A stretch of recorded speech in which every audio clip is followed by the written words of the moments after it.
In January, upon returning to the White House, one of Donald Trump's first actions was to order a thorough review of the AUKUS alliance, military pact between Australia, the United Kingdom, and the United States. This move, driven by his America First agenda, has cast uncertainty over the future of the coalition, which was created in 2021 with the primary goal of countering China's growing influence in the Indo-Pacific region. What is a UK-US, and why is it at risk? The AUKUS alliance was forged with an ambitious vision: to equip Australia with nuclear-powered submarines, a technological capability that would completely reshape the regional balance of power. The original plan, valued at roughly $250 billion by 2055, laid out a phased timeline, 2027 to 2032. Rotational deployment of US and UK nuclear submarines to Australian bases, 2032 to 2040. Gradual delivery to Australia of 3 to 5 Virginia-class submarines, directly from the United States. Afterward, Australia would begin building its own submarines, the new SS and AUKUS class, using technology provided by its partners. However, this idealistic roadmap has run into a series of serious obstacles that now threaten to unravel the alliance. 1. The United States production problems. At the heart of the issue lies the U.S. shipbuilding industry's inability to meet its own demands.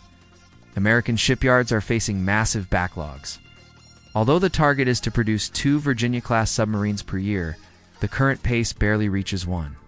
This has created a critical dilemma for the Pentagon. Fulfilling the deal would weaken the U.S. fleet, a fleet already struggling with a third of its submarines out of service due to maintenance or technical issues. Trump's team, led by Deputy Defense Secretary Elbridge Colby, has made its position clear. No U.S. submarine will be transferred without a ready replacement. 2. The UK and Australia's struggles. America's partners are not without their own problems. The United Kingdom, tasked with designing the new AUKUS submarine, has its project in a high-risk state. A recent government audit described the production of its nuclear reactors as nearly unfeasible. Meanwhile, Australia has invested over $1 billion, but has yet to make significant progress in building the infrastructure needed to operate, maintain, and construct nuclear submarines, an enormous logistical and technical challenge for a country with no prior experience in this field. Trump's response: a renegotiated America First. The strategic review ordered by Trump is not primarily aimed at blowing up the alliance, but at reshaping it on his terms. To him, security is a transactional asset, and he seeks clear advantages for the United States. This could translate into greater demands on America's allies, such as increased defense spending or an explicit commitment to intervene in Taiwan conflict, something Australia has so far avoided at all costs. Some analysts suggest a possible solution might be a hybrid approach.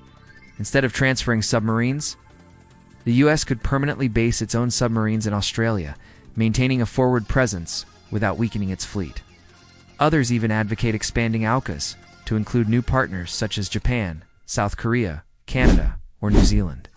The goal would be to create a Pacific military bloc so formidable that the combined spending of these nations would outpace China's.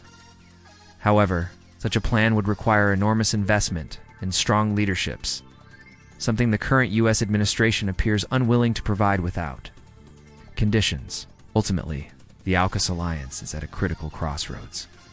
Technical hurdles and a lack of political trust have cast doubt on its viability. The question now is whether an alliance conceived to contain a superpower can survive its own internal challenges.